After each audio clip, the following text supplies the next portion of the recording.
తిరుపతిలోని వైసీపీ నాయకులు కార్యకర్తలు ఎటువంటి దారుణాలకు పాల్పడుతున్నారో అందరూ గమనిస్తున్నారు. ఈరోజు ఒక వీడియో రిలీజ్ అయింది. ఎట్లా ఒక వ్యక్తిని వీళ్ళు చట్టాన్ని చేతికి తీసుకొని చితకబాదుతున్నారో, రక్తం వచ్చే విధంగా అందరూ చూశారు, ప్రజలందరూ చూశారు. అసలు ఏం చేయాలనుకుంటున్నారు? తిరుపతి వైసీపీ కరుణాకర్ రెడ్డి గారు, భూమన అభినయ్ రెడ్డి గారి కనుసన్నల్లో నడుస్తోంది. వాళ్ళకి అధ్యక్ష బాధ్యత ఇచ్చేశారు వైసీపీ పార్టీ వాళ్ళు. వీళ్ళు ఏం చేస్తున్నారంటే, తిరుపతి ఒక ప్రశాంతమైన ఊరిది, ప్రశాంతమైన నగరం, భగవంతుని సన్నిధిలో ఉన్నాం మనం.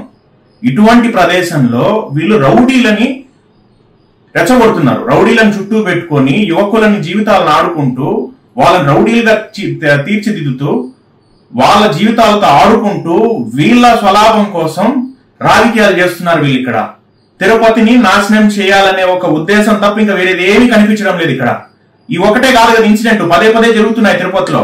అది కూడా బయటికి వీడియోల రూపంలో వచ్చేటివి కొన్నే. ఇవి కాకుండా ఇంకా మనకు తెలియకుండా చాలా జరుగుతున్నాయి వెనక. వీళ్ళు చేసే అరాచకాలు అన్ని వీడియోలు తీయరు కదా, కొన్నే వస్తాయి బయటికి. ఇంకా తెలియకుండా ఎన్ని జరుగుతున్నాయి, ఎంతమంది అమాయకులు బలవుతున్నారో కూడా గమనించాల్సిన అవసరం ఉంది దీంట్లో. వైసీపీ అయినా ఏ పార్టీ అయినా ఇటువంటి వైలెన్స్ చేస్తే ఖచ్చితంగా కఠినమైన చర్యలు తీసుకోవాలి పోలీసు వారు.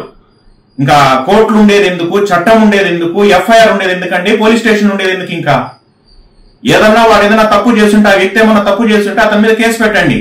కేసు పెట్టి అరెస్ట్ చేసి కోర్టుకి సబ్మిట్ చేయండి. వాళ్ళు నిర్ణయిస్తారు ఏం జరిగిందో, ఏం తప్పు చేశాడో, దానికి ఏం శిక్ష చేయాలనేసి. మీరు ఒక గుడ్డుని బాదినట్టు చితక బాదుతున్నారు. అదే మిమ్మల్ని చేస్తే ఎలా ఉంటుంది? అదే వైసీపీ నాయకులు అలా చేస్తే ఏమన్నా అర్థం ఉందా? ఇది మీకు తిరుపతి ప్రజలు తీర్పు ఇచ్చినా ఇంకా బుద్ధి రాలేదు. వీళ్ళు మారరు. తిరుపతి ప్రజలు కూడా గమనించాల్సిన అవసరం ఉంది. వీళ్ళు మారరు.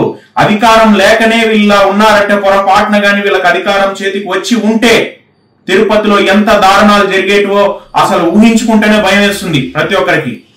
అసలు ప్రశాంతంగా మనం తిరగగలుగుతామా రోడ్ల మీద అనే పరిస్థితి తెచ్చేస్తుంటారు ఈ తండ్రి కొడుకులు ఇద్దరు తిరుపతిలో. వీళ్ళు చేసే రాజకీయం ఇదే. వీళ్ళకి తెలిసింది రౌడీజం, భూ కబ్జాలు, కమిషన్లు, ఇవే వీళ్ళకి తెలిసినవి. కంటికి ముందర కనిపిస్తున్నాయి కదా, చూస్తున్నాం కదా ఏమి స్కాములు జరిగినాయి వైసీపీలో. ప్రజల్ని ఎలా కొడుతున్నారు, ఏం చేస్తున్నారు. ఇంకా చట్టం ఎందుకు, సిస్టమ్ మొత్తం మీ చేతికే తీసుకోండి. ఇంకా పోలీస్ స్టేషన్ ఎందుకు ఉండేది?